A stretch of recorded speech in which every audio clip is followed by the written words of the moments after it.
And it came to pass that when Enlil decreed that kingship should pass unto Unuki, the city of Itana, there was great rejoicing among her followers, but sorrow and burning fury kindled in the heart of Marduk, son of Enki. For Marduk beheld the honour given unto his cousin, and the humiliation of his father, and he gnashed his teeth and cried aloud, saying, Shall Inanna be exalted, while I, the rightful heir, am cast aside like the dust beneath their sandals? Marduk went unto Enlil and demanded, saying, Grant unto me a sacred city in the midst of the Eden, that I may establish my precinct and build a spaceport of mine own. But Enlil turned not his face unto him, nor gave he answer, and the silence of Enlil was as a spear in the heart of Marduk. Then did Marduk conspire in his heart and send word to his son Nabu, saying, Gather thou the Igigi, the watchers of old, and their seed upon the earth. Call also unto thee all the children of the earth who serve our cause. Nabu went forth and summoned them from the highlands and lowlands, from the four corners of the earth, and they came as a host to the place appointed by Marduk. But when they looked upon the land, behold, there were no stones to build their sanctuary, for it was a plain of clay and dry earth. Then Marduk taught them the art of baking bricks with fire, saying, Let us make bricks and bind them with bitumen, and build ourselves a tower that shall pierce the veil of heaven. They set their hands to labor, fashioning bricks from the earth and stacking them high upon one another. And the tower grew tall upon the plain, a defiance unto the decree of Enlil, and a monument to the ambition of Marduk. And the people said one to another, Let us make us a name, lest we be scattered upon the face of the earth. Marduk sought not merely to build a tower for glory, but to establish a spaceport for his ascent unto Nibiru, which is the dwelling place of the Anunnaki, and is called heaven among them. For Marduk said in his heart, Let me and my followers ascend to the stars and return to the place of our fathers. For there is immortality in Nibiru, and among its princes shall I sit in judgment. The tower which he commanded to rise from the plain was not of stone, but of baked bricks, forged in fire and fastened with black pitch, that it might be strong enough to launch the sky chariots unto the stars. The name of the place was Babel, for there Marduk sought to confuse the decrees of Enlil and establish his own dominion over earth and heaven alike. Then came Enlil from the sacred precinct of Nippur, riding in his sky bird, and he beheld the tower rising like a defiant spear against the firmament. Enlil descended, and he spake softly unto Marduk, saying, O son of Enki, cease from this endeavour. Let not pride lead thee to destruction. There is a time appointed for every soul under heaven. But Marduk hardened his heart and answered him not. He turned his face away, and the words of Enlil fell upon deaf ears. Marduk spake unto his host, saying, Let us not be moved by the words of the olden lords, for have they not cast us out and denied us inheritance? Let us rise up, and let none hinder us. Enlil, burdened with grave concern, returned unto his sacred city, Nibiru, the navel of the earth, where the tablets of destinies were kept, and the watchers of heaven stood guard. There he summoned his sons, Ninurta the mighty, Nanna the moon-lord, Utu the radiant, and Ishka the storm-bringer, that they might take counsel together. Enlil spake, saying, Behold the tower which Marduk raiseth upon the plain of Babel, an unholy gateway unto heaven.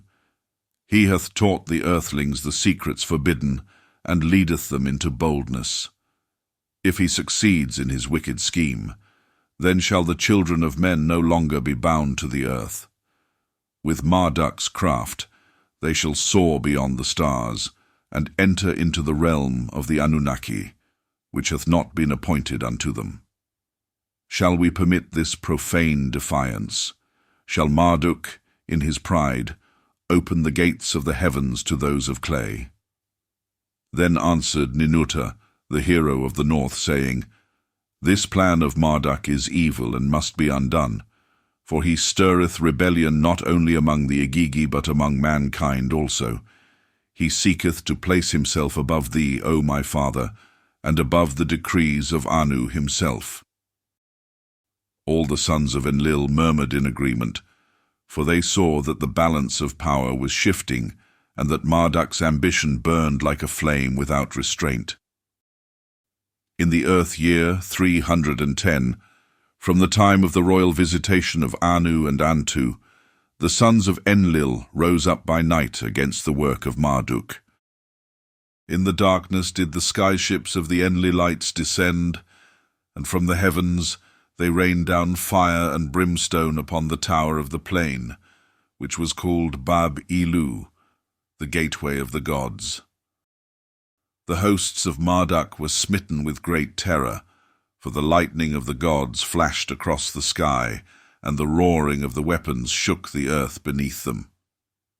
The mighty tower, which had stretched its head toward the heavens, was shattered in a moment. The dust of its ruin covered the plain, and the people fled in confusion. Then Enlil, seeing their unity of tongue and purpose, spake, saying, Lo, they are one people, and they speak one speech. Now nothing shall be withheld from them, which they imagine to do. By the decree of Enlil, the tongues of the people were confounded, each one given a strange language that they could no longer understand one another. So great was the confusion that friends became as strangers, and brethren knew not the speech of their kin. The labor ceased, and the rebellion was undone. Enlil scattered them abroad upon the face of all the earth, to the lands of their forefathers, and the hills of their inheritance. Thus was the plan of Marduk brought low, and his spaceport turned to ruin. After the destruction of the tower and the scattering of the tongues, the Anunnaki looked upon the earth and said, Let there be order among the children of men, and let there be one to rule in our stead.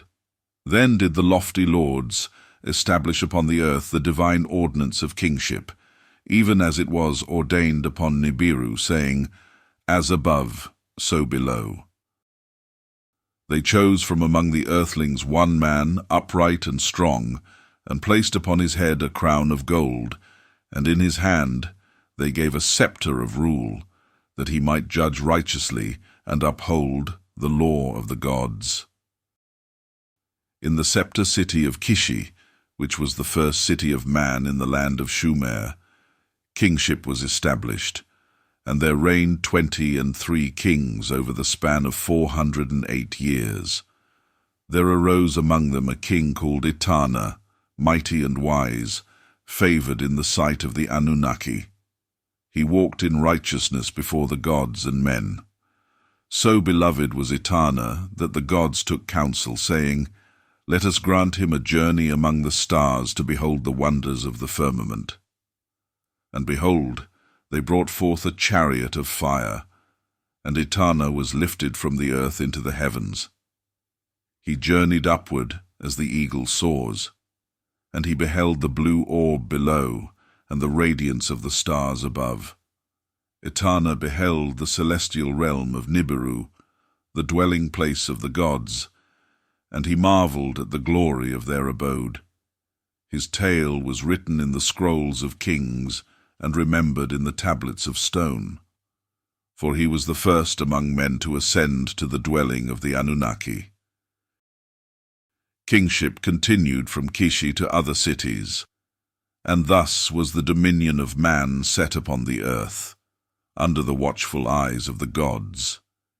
And it came to pass in the 409th year of earth, as the sun did rise upon the land, that the scepter city was taken from Kishi and given unto Unuki, the beloved city of Inanna, even as Enlil had spoken and decreed. From the soil of Kishi was brought forth the heavenly bright object, a thing of power and radiance, and it was borne with reverence unto the new city, and placed within the sacred precincts of Inanna's house. There did the people gather, clothed in fine garments and perfumed with sweet-smelling oils, and they lifted up their voices in songs of praise unto Inanna, daughter of Nannar, lady of love and war, she who shines like the morning star. The people cried aloud, saying, Glory unto thee, Inanna, Queen of heaven, dweller of Unuki. May thy rule endure forever. And a man of royal seed, a son of Utu, mighty in wisdom and strong in faith, was anointed as king of Unuki. He was also a high priest in the temple of Inanna, and he served her with incense, offerings, and with songs. And thus did the city flourish, for the divine MEs had been brought there, and knowledge, craft, and kingship did abound under Inanna's watchful eye. Marduk, son of Enki, set his path toward the land of the two Narrows, which is Egypt, whose river is mighty among all the waters of the earth. For Marduk believed in his heart that his time had come to rule over that land appointed unto the house of Enki, and to sit upon the throne of his father's dominion. But lo, to his great dismay and sorrow, he found his younger brother Ningish Zida, whom men of Egypt would call Thoth, already seated in the place of rule and honored as lord of the region. For Ningish Zida, being wise in the arts of building and of heaven's stars, had established sacred precincts, raised temples of stone, and taught the earthlings the laws of measurement, healing, and the tongue of the stars. And the people of the land gave glory unto him, calling him He who knoweth the secrets of heaven and earth, and they built unto him temples and shrines. Then was kindled a great fire of animosity between the two sons of Enki, for Marduk said in his heart, Was not this land promised unto me? Have I not suffered exile and been denied my birthright? He spake bitter words against his brother, accusing him of usurpation and of stealing his inheritance. But Ningish Zida answered him not with wrath, but with patience, saying, It is not by my hand that the decree was set. The council appointed me, and I have labored in righteousness.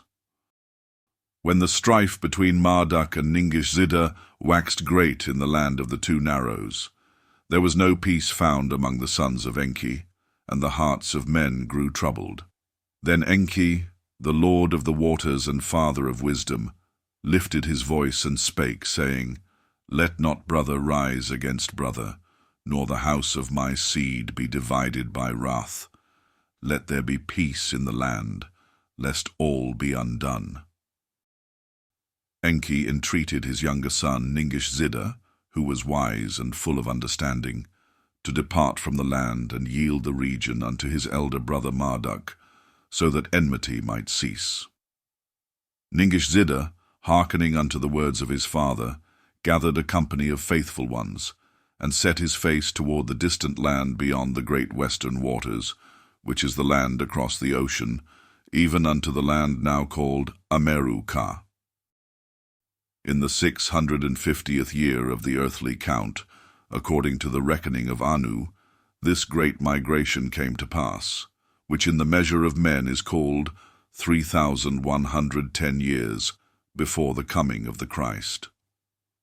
When he arrived in that land, he established a new beginning and set forth a new count of days and years, which men came to call the sacred calendar of time, as it was later known among the Maya. The people of that land beheld him descending from the skies, his garments white, his visage shining, and wings upon his back like unto a serpent that flies. They called him by a new name, Quetzalcoatl, the feathered serpent, Lord of the wind and wisdom, giver of life and order, and teacher of the heavens and the earth. And he taught them the knowledge of the stars and the cycles of time, the crafting of stone, and the ways of peace and balance. The Aztec and the Maya worshipped him as the god of creation, of self-reflection, and of intelligence, saying, He who brings the breath of life is come from the stars, and he shall return when the stars align again. It came to pass in the days following the division of the tongues at Babel, that Marduk, son of Enki, took dominion over the land of the second region, along the banks of the great river which floweth northward into the sea, which is called the Nile.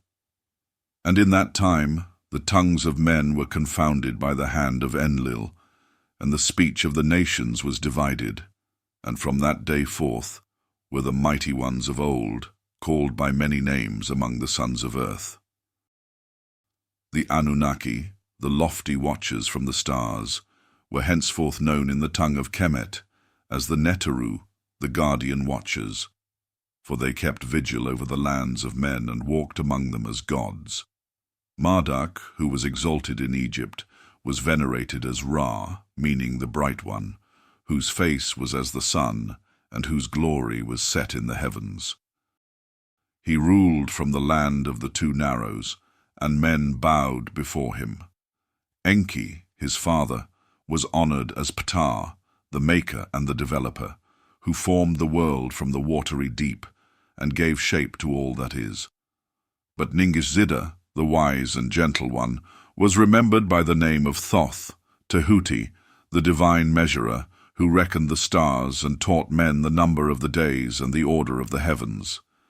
Yet great was the grief of Ningish Zida, for the monument which he did fashion in the form of a lion, facing the eastern stars and the rising of Leo, was defiled by Marduk, now called Ra.